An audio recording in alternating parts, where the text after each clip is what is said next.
Hello అందరికీ, ఈరోజు మనం ఉప్పు తొక్కు ఎలా చేయాలో చూద్దామా. ముందుగా 3 గ్లాసుల నువ్వులు తీసుకొని మంచిగా కడిగేసి గాలిచ్చేసుకొని వడగట్టేసి ఆ వాటర్ అన్నీ ఇంకిపోయేలాగా కాసేపు పక్కన పెట్టేయండి. వాటర్ అన్నీ ఒక 1 అవర్ అలా ఉంటే వాటర్ అన్నీ ఇంకిపోయాక ఒక కడాయిలో వేసేసి వేయించేసుకోండి. మంచిగా లో ఫ్లేమ్లో వేయించేసుకోండి. స్మూత్ అయ్యేలాగా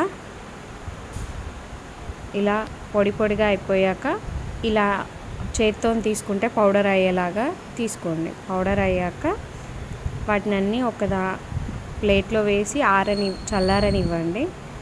మంచిగా చల్లారాక చూడండి ఎంత మంచిగా అయిపోయాయో.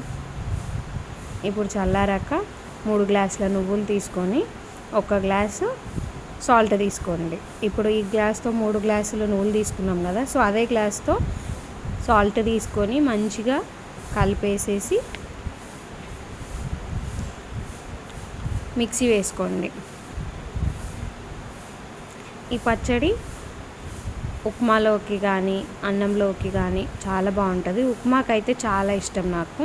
సో మంచిగా చూడండి ఫైన్ పౌడర్ అయిపోయాక ఒక దాంట్లో ప్లేట్లో తీసుకొని పుల్లటి మామిడికాయలు తీసుకోండి. దీనికి చాలా పుల్లగా గట్టిగా ఉన్న మామిడికాయలు తీసుకుంటే ఏంటంటే మంచిగా వస్తుంది అన్నమాట పచ్చడి. చూడండి దానికి 3 గ్లాసెస్కి మామిడికాయలు తీసుకొని మంచిగా చిన్న చిన్న పీసెస్ చేసుకొని అందులో వేసేసి కలిపేయండి. మిక్సీలో అంతా అందులో వేసామా, ఇవి మామిడికాయ ముక్కలు కూడా వేసేసి కలుపుకొని ఇప్పుడు పోపు పెట్టేసుకోండి. సేమ్ అన్నిటికీ పోపు పెట్టుకున్నట్టే ఆయిల్ ఏ గ్లాస్తో సాల్ట్ తీసుకున్నామో ఆ గ్లాస్తో ఆయిల్ తీసుకొని ఆవాలు, జీలకర్ర, దంచిన వెల్లిపాయలు వేసేసి వెల్లిపాయలంతా కొంచెం గోల్డెన్ బ్రౌనిష్ కలర్ వచ్చాక ఇప్పుడు ఇందులో మెయిన్ ఇంగ్రీడియంట్ ఎండుమిరపకాయలు వేసుకోండి. ఈ ఎండుమిరపకాయలు మంచిగా ఫ్రై అయ్యాక అసలు పచ్చడిలో ఇదే హైలైట్ అన్నమాట. ఎండుమిరపకాయలు మంచిగా ఊరాక దాన్ని అన్నంలో స్మాష్ చేసుకొని తింటే చాలా బాగుంటుంది. ఇప్పుడు కొద్దిగా కడిగేసి ఆరబెట్టేసిన కరివేపాకు వేసుకొని ఇప్పుడు ఒక చిటికెడు పసుపు వేసుకోండి. మంచిగా కలబెట్టేసి అన్నీ మంచిగా ఈవెన్గా ఫ్రై అయ్యేలాగా స్లో మంట మీద ఫ్రై చేయండి. ఇప్పుడు ఆవకాయలో 1 టీ గ్లాస్ ఆవపొడి, 1/2 టీ స్పూన్ మెంతి పొడి వేసేసి 1 గుప్పెడు ఎల్లిపాయలు కూడా వేసేసి కలిపేయండి. మంచిగా కలబెట్టేసుకోండి, ఎక్కడ ఏమీ లేకుండా మంచిగా కలిపెట్టుకున్నాక ఇప్పుడు చల్లారిన మొత్తం పోపు అంతా చల్లారినాక ఆ పోపుని ఇందులో వేసేసి మంచిగా మిక్స్ చేయండి.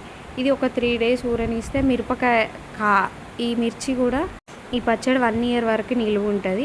ఈ మిర్చి కూడా చాలా టేస్టీగా ఉంటుంది. వేడివేడి అన్నంలో కలిపేసుకొని తింటే మా అత్తయ్య వాళ్ళ ఇంట్లో కూడా చాలా ఇష్టం ఈ పచ్చడి.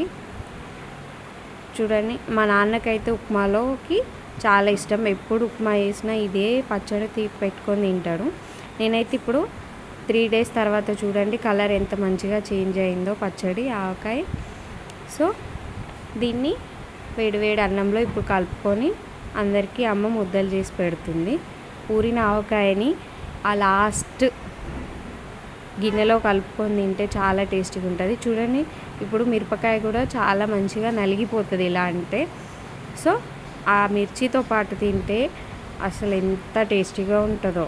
మీరు ఒకసారి ట్రై చేసి చెప్పండి ఎలా వచ్చిందో. Thank you for watching.